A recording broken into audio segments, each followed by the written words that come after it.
Salut les belles âmes, bienvenue à toi, que tu m'écoutes sur la page Le Meilleur pour moi, soit sur YouTube, sur ma chaîne YouTube. D'ailleurs, je t'invite à aimer ma page Le Meilleur pour moi et t'abonner à ma chaîne YouTube.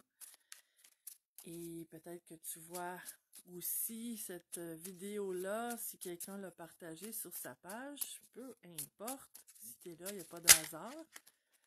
D'ailleurs, en disant ça, il y a une carte qui est sortie.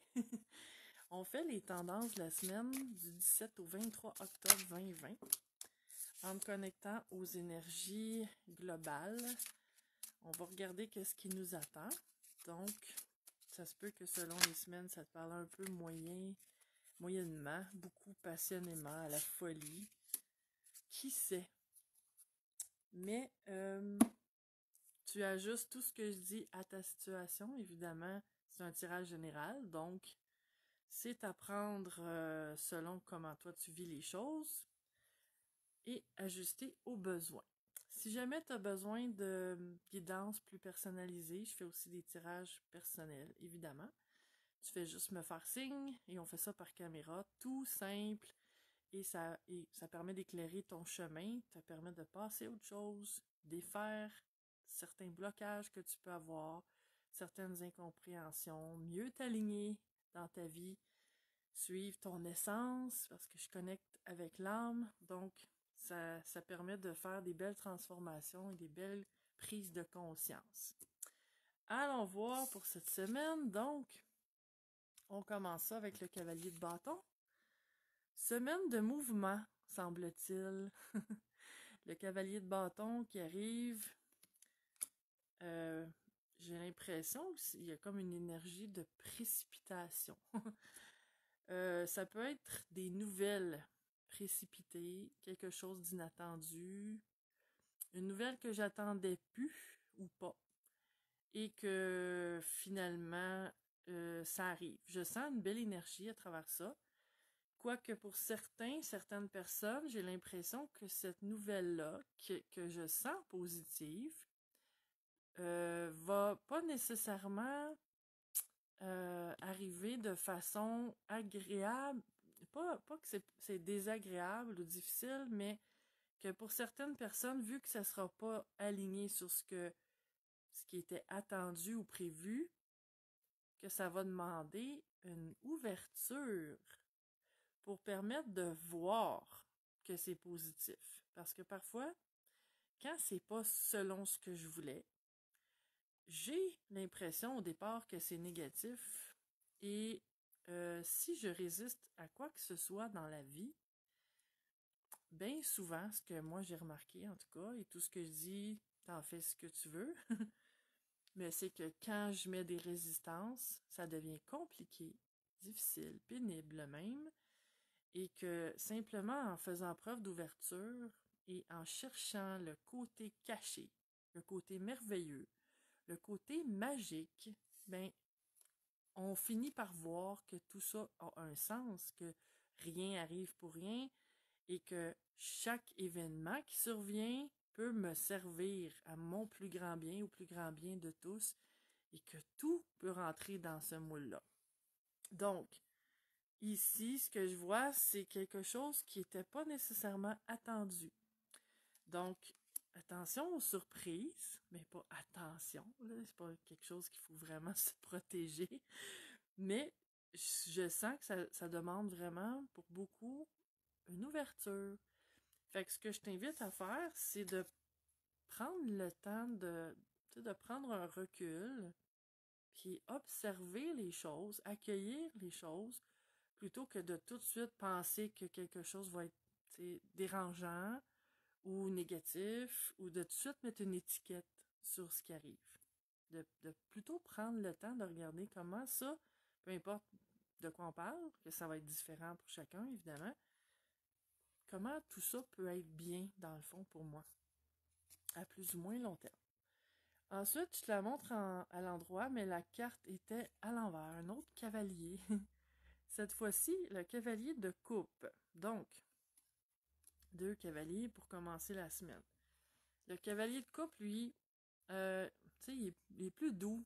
il est plus agréable, il passe mieux, mais là, il est à l'envers. Fait que je pense que ce qui arrive pour beaucoup de gens, c'est, tu sais, peu importe les plans qu'on se fait, les espoirs qu'on a ou les choses de la façon qu'on pense, logiquement, qui vont se dérouler un événement en amenant un autre, euh, j'ai vraiment l'impression ici que les événements vont se dérouler d'une façon qui va me déranger, qui va vraiment me surprendre et donner peut-être des résultats autres, contraires peut-être même à ce que j'espérais au départ.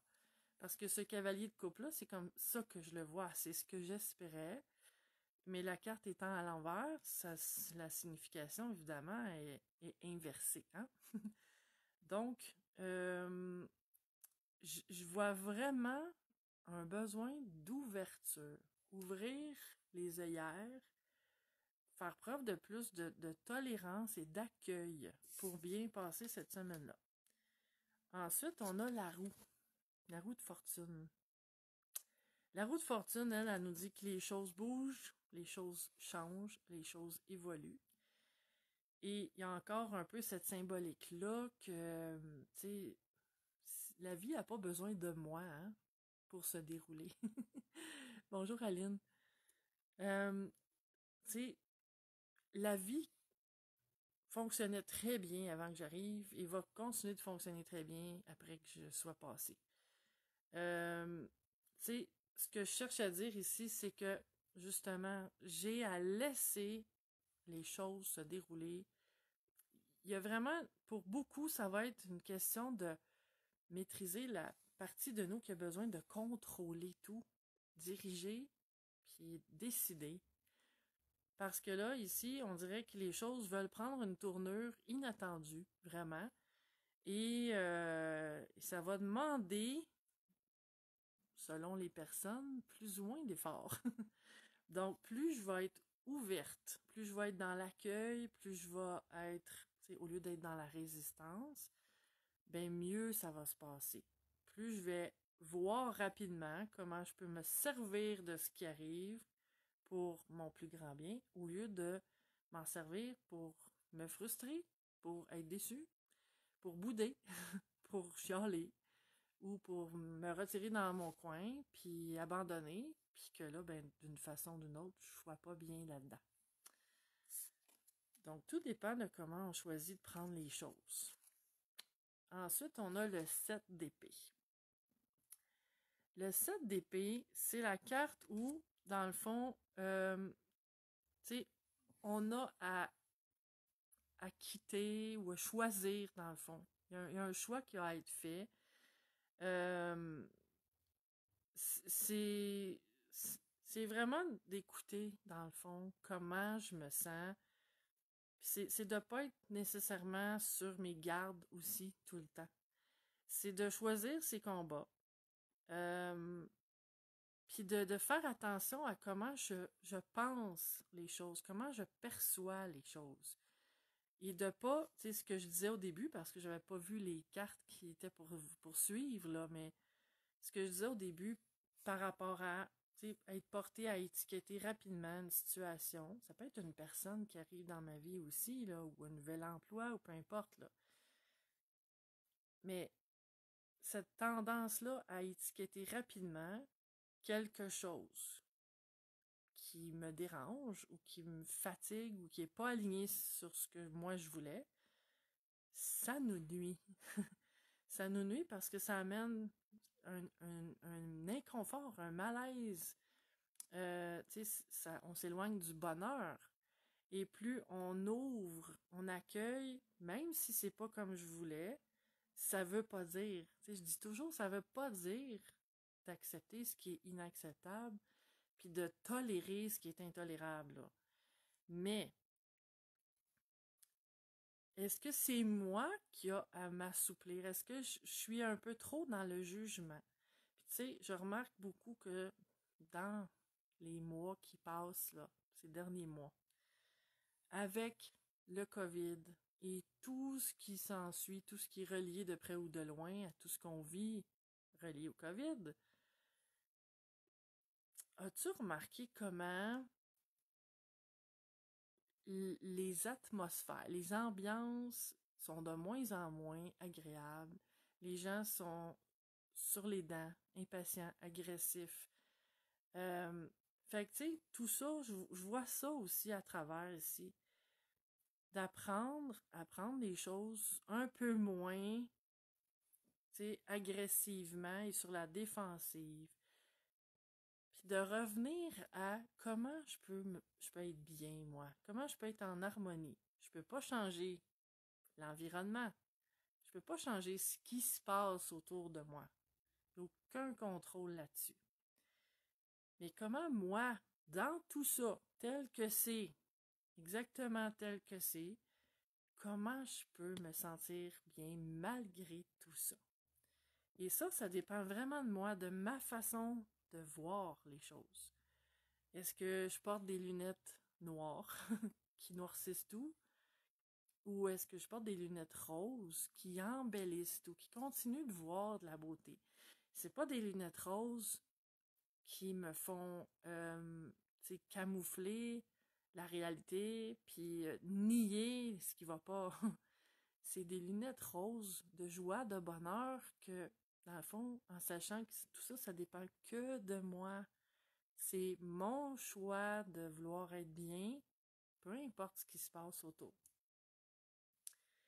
Aline dit, mais ils veulent tous nous mordre, j'ai connu ça aujourd'hui.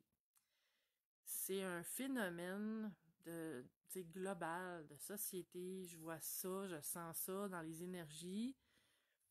Et chacun, chacun, on peut faire notre part. Les gens conscients, les gens ouverts, c'est à nous de changer les choses, de continuer de faire preuve de bonté, de tolérance, de voir, plutôt que de voir ces intolérances-là, puis de vivre ça sur la défensive et de retourner à l'autre de l'intolérance aussi, on s'en sortira pas. Ben, tu sais, des fois, tu sais, mon amoureux, l'autre fois, quand on est allé dans une boutique, je posais des questions à la vendeuse, puis elle me répondait sur un ton sec. Probablement qu'elle avait eu des clients fatigants, impatients, irritables, puis on en avait assez. C'est ce que j'ai senti de toute façon, puis j'en ai pas fait de cas. J'ai posé les questions que j'avais à poser sur ce qu'on voulait dans la boutique, et dans le fond, tu sais, je voyais qu'elle était tendue, puis tout de suite, mon amoureux lui a dit, ça doit pas être facile pour vous, hein, ces temps-ci. Tu sais, vous devez en voir de toutes les couleurs. Puis, aussitôt, son attitude à la dame a changé. Elle s'est mise à nous regarder, vraiment nous regarder. Euh, pas voir des clients fatigants, pas voir des clients que peut-être qu'elle était pour avoir d'autres problèmes avec, mais de nous voir en tant que personne. Puis, ses yeux se sont remplis de larmes. Puis là, elle nous a raconté comment il y avait un manque de personnel, que les clients étaient tendus, stressés, difficiles, puis que là, elle était au bout de son rouleau, là. Mais juste de faire preuve comme ça d'ouverture, de compassion, d'attention à l'autre, avec les masques qu'on est obligé de porter partout, la personne ne peut pas voir, qu'on lui sourit. Mais on peut lui porter une attention spéciale, faire preuve de douceur, lui dire des paroles bienveillantes, lui montrer que on trouve ça courageux de travailler avec un masque toute la journée, puis merci pour le bon service que vous continuez de nous donner. Tout ça, ça fait en sorte que si chacun de nous, les gens conscients, on sème de l'amour, on sème de la joie, on sème de la bienveillance, ben on va transformer le monde et qui en a bien besoin, parce que plus que jamais, c'était un peu comme ça avant, mais je trouve tellement que le COVID vient mettre une grosse loupe pour amplifier tout. Tout ce qui était beau continue d'être beau, mais ce qui était laid devient de plus en plus apparent que c'est laid. Mais c'est aussi pour qu'on fasse preuve de plus de bonté, qu'on revienne à des valeurs humaines. Ça s'est perdu, hein, un peu. C'est l'entraide, la coopération, l'attention à l'autre. Ben, c'est à nous de continuer d'être ça, de semer ça, de revenir à nos belles valeurs humaines qui font que la vie est beaucoup plus agréable et les rapports un à l'autre aussi. Et pour finir, on a le set de bâtons. On avait le set d'épée et maintenant on a le set de bâtons. Donc le set de bâtons qui est un peu d'être sur nos gardes. Ben, c'est un peu ce que je viens de dire, tu sais. Est-ce que c'est toujours obligé qu'on soit justement sur nos gardes, sur la défensive, parce que ça crée justement, c'est une fermeture à l'autre. Et aussitôt que je crée une fermeture à l'autre, je vais recevoir une énergie de fermeture aussi. Il n'y aura pas de... L'énergie ne peut pas passer. La communication ne se fera pas de la même façon. Donc, ce que je vois ici, c'est que chacune d'entre nous est responsable aussi de son ouverture, de son accueil, que ce soit des gens, que ce soit des situations. Comment je peux me sentir bien, en harmonie, peu importe comment c'est le chaos autour de moi. T'sais, s'il y a le chaos autour de moi, il n'y a pas obligé que je sois en chaos intérieurement, moi aussi. Si c'est le cas, ben c'est que j'ai à réaliser que ce qui se passe ici, en dedans, là, il y a juste moi qui ai le contrôle là-dessus. Si quelqu'un vient me crier dessus, me traiter mal, puis que je me sens mal, c'est pas de la faute de l'autre. C'est moi qui choisis ça, ce qui se passe ici. Évidemment, si quelqu'un me traite mal, ça se peut que ma première réaction, ça soit la colère, peu importe, une émotion qui est moins agréable, mais en bout de ligne, j'ai pas à rester là-dedans. Une journée, 2 jours, des semaines, des mois, là. Ici, là, c'est moi qui gère ça. Extérieurement, non, j'ai pas grand contrôle sur rien. Ni sur ce que les gens sont, disent et font, ni sur comment la vie suit son cours. Mais ici, c'est à moi ça. C'est moi qui gère ça. Et c'est bien de s'en rappeler. Donc, pour compléter, allons voir. Il y a une carte que je vais aller chercher dans le jeu que j'ai écrit avec mon ami Marc-Claude, nos mandalas de l'âme. Et, comment c'est de point? Annuler les pensées négatives. Plus j'élimine mes pensées négatives, plus je suis en paix. Plus je suis en harmonie, plus la vie est belle. Ça ressemble pas mal à ce que j'ai dit au début du tirage. Quel hasard. Il n'y en a tellement pas d'hasard, hein? Et on va aller voir un petit peu plus loin. C'est une carte qui sort régulièrement dans les tirages. Ça fait un petit bout que je ne l'avais pas vue, mais elle est sortie quelques fois il y a quelques mois. Et c'est en anglais, Higher Power. C'est ma puissance supérieure. Si l'humain que je suis a des difficultés, l'humain que je suis vit des drames, des complications, des défis. C'est ça la vie, sur Terre du moins. Mais l'âme que je suis, mon énergie, mon essence divine, elle est aucunement affectée par tout ce que l'humaine que je suis vit. Parce que mon âme, mon énergie divine, vit dans des plans de conscience supérieurs, puis dans l'amour inconditionnel, la joie, l'harmonie, des fréquences élevées. Elle vit pas ce que l'humaine que je suis vit. Elle n'en est pas affectée, puis elle juge pas non plus comment je gère ça ici. Donc, si l'humaine que je suis a de la difficulté, manque d'énergie, de patience, de lumière, de compréhension, de sagesse, de quoi que ce soit, en me reliant à l'énergie de mon âme, à mon énergie divine, ou appelle-le comme tu veux, mon moi supérieur, ma sagesse intérieure, pour moi c'est pareil au même, mais il y a une partie de moi qui a tout ce que l'humaine que je suis a besoin. Si je me relie à cette partie-là de moi, ben, je peux lui demander de m'accompagner, de m'aider, de me donner ce qui me manque pour être capable de mieux gérer sur le plan humain ce que je suis en train de vivre. Puis, on a aussi, dans un autre jeu que je suis allée piger une petite carte, Entrapment. Ça, c'est les pièges. Être pris au piège. Et je t'invite à regarder cette semaine comment, si tu te sens pris au piège et dans quelles circonstances ou quels aspects de ta vie tu te sens pris au piège, comment as-tu créé toi-même le piège dans lequel tu te sens pris?